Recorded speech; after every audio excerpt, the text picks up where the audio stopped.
and this is the Sports Desk. So welcome. How are you today, Coach? Doing well. Excited, ready to get back on the football field. Absolutely, I understand that. So 4-game win streak finally snapped against Virginia Union. Not going to dwell on that too much, but just tell me your thoughts coming out of Saturday's game. Well, real positive second half. I had a chance to see some young guys play. A little disappointed in we didn't get our Gomez a chance to kick any field goals or any extra points. Only had one turnover that we had. A little disappointing, and we dropped a couple of interceptions that I thought were routine plays.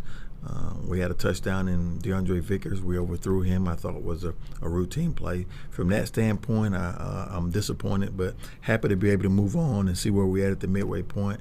If you tell any coach that's coaching football is in his right mind, and hey, if you can go 4-1 in the first 5 games, I think he'll take it. I agree. So I'm happy that where we are right now. Good. Now, was the goal ever to be undefeated? Is that something you've preached to your team, or do you just take it? I know you always say 1 week at a time, so I imagine you're not forecasting 10-0, but of course everybody wants to go undefeated, right? Well, that's always a goal or an idea, but realistically, you want to be the last man standing. Absolutely. No matter what the record is, you want to be the last man standing. That we would love to go 9-1, but more importantly, I want to be the last team standing at the end of the season. I understand that. One thing I did notice from last week, when we talk about time of possession and average start of your drives, you couldn't help but to notice a lot of your drives started inside the 20-yard line, a few of them inside the 10 even. And then that time of possession really dwindled off this game.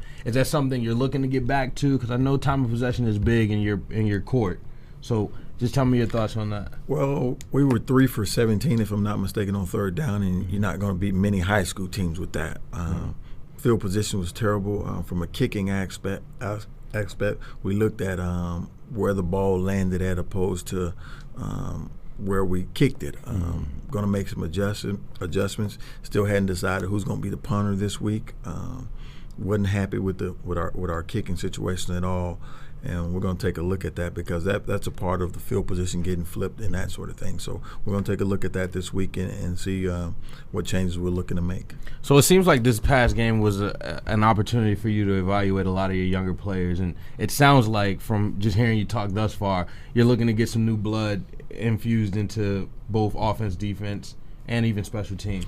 No, not necessarily. We are still 4-1 now. Let's not get that mistaken. Like I said, we don't want to put everything on one game, but we had a chance to see play a tougher team to see how we stack up. And I was telling the guys about playing big boy football, and we had a chance to see where we're short at, and we're going to need all aspects of our football team going down the stretch with kicking. Offense and defense, so we were lacking in some of those areas in spots. So we need everybody to be up to par and up to speed this week.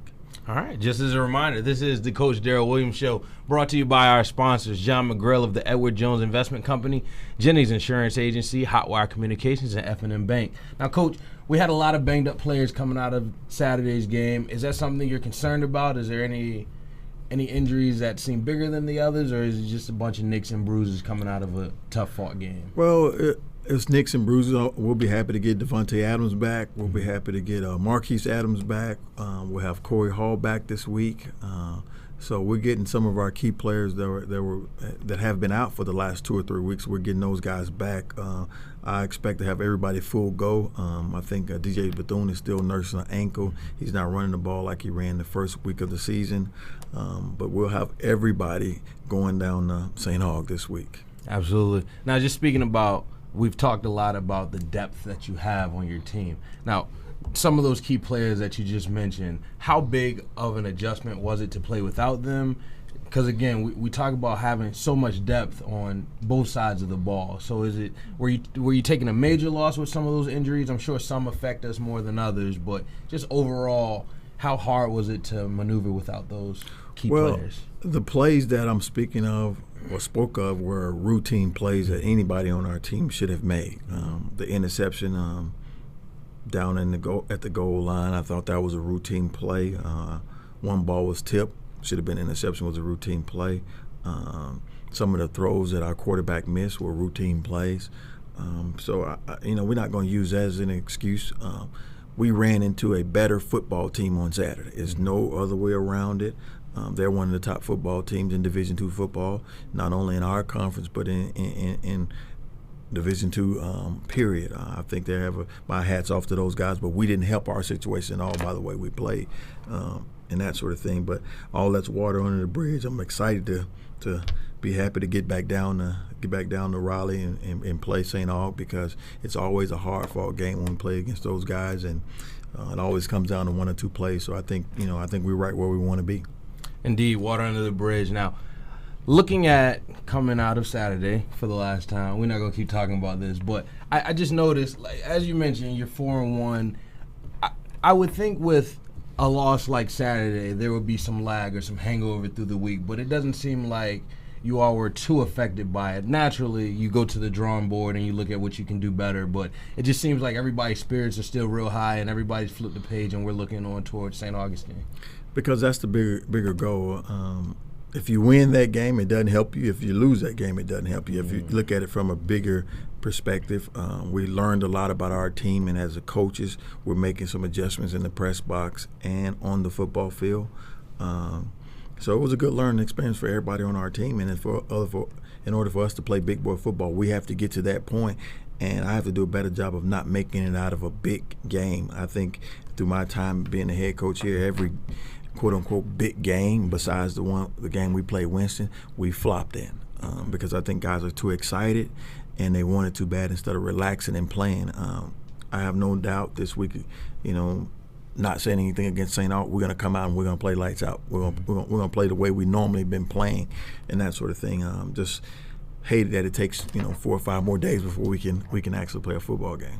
I got you. Coach, we're going to go to a quick break, but before we do, I just want to remind you all that this segment of the Coach's Show, the Coach Darrell Williams Show, is brought to you by our sponsors, John McGrill of the Edwards Jones Investment Company, Jennings Insurance Agency, Hotwire Communications, and F&M Bank. Give me just a moment, and you will be back.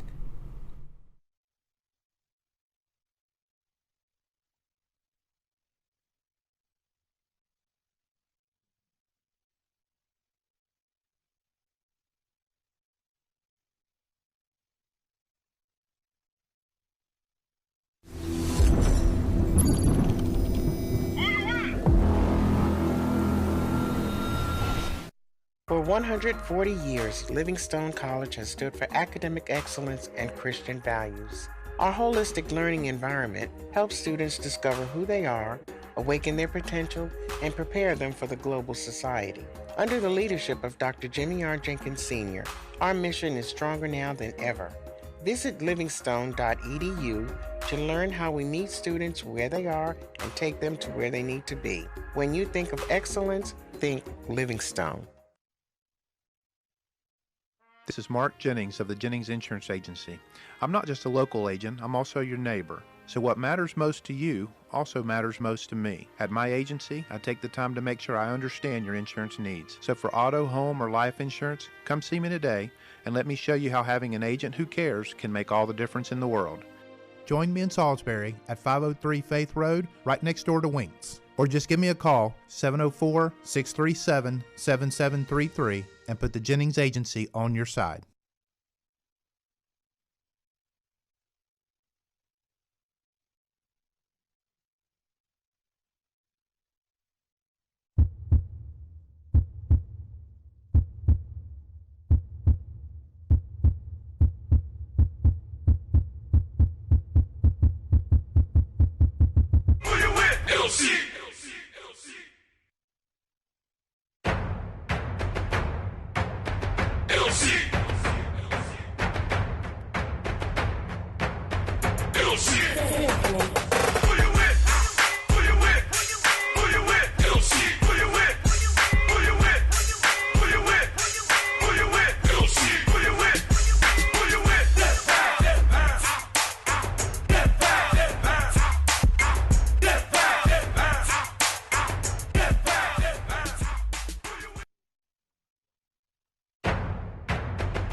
To the Sports Desk, I am your host, Justin Michael White, alongside Coach Daryl Williams. Coach, it's Taco Tuesday. You in the mood for tacos today? No, we're gonna go to football practice and we'll see what we have after that. But you go ahead, you can have mine. All right, that's cool. All right, so we got St. Aug coming up, Coach. They're 0-5 coming into the game, but you're a stickler about not overlooking an opponent, despite how good or bad they may look. Tell me your thoughts on St. Aug going into Saturday. Ever since I've taken over as a head coach here, they've always been a thorn in our side. I think we might only beat them once or twice. The game always comes down to one or two plays. I expect those guys to play hard. They have a few issues they have to get worked out over there, but I expect nothing different. They have a well-coached offensive line.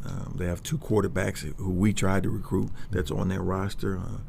They have a defensive linebacker that we tried to get. So they are in the same business we are of trying to make that football team better. I do expect for those guys to play hard, and it's going to be a dogfight. It usually is. Mm-hmm. Now, are you worried about your players overlooking them? Just I know how you look at it from a coach's standpoint, but from a player standpoint, we just took a good old-fashioned whooping last week. I don't think we should be overlooking anybody. I think we have that already established with our football team, but we can't overlook anybody. It's not like we have a tradition of winning every week around here, so let's not make the assumption of that. So you say you recruited a couple of their players but weren't able to land them. So I guess you kind of have the inside track on some of those guys, or does that make a difference? Well, with their coaching change, you only can base everything on the last two games that they've had. They've changed offensive coordinators and they've changed head coaches, and I think they might still have the same defensive coordinator, but they got two interim head coaches, which is kind of strange. One is an offensive guy, one's a defensive guy. So, I can only base what I've seen the last 2 weeks of how we're going to prepare, not all 5 games, which we would normally look at. So we're just going to look at the last 2 weeks, and then we're going to, go off of that. All right, Coach. So about to wrap up. Are there any last questions, comments, or concerns? Well, just continue to support Livingstone Athletics. We have a volleyball game on tomorrow on our campus.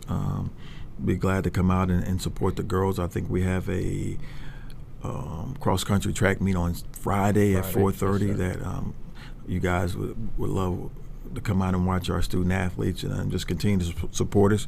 We'll be back home in 2 weeks.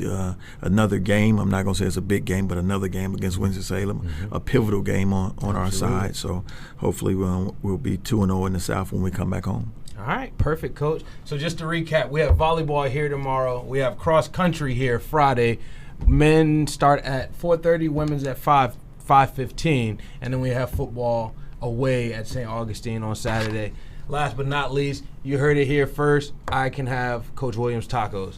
Nonetheless, this has been another episode of the Coach Daryl Williams Show. I am your host, Justin Michael White, alongside Coach Daryl Williams. And again, this segment is brought to you by our sponsors, John McGrell of the Edward Jones Investment Company, Jennings Insurance Agency, Hotwire Communications, and F&M Bank. Thank you again for joining us. This is the Sports Desk.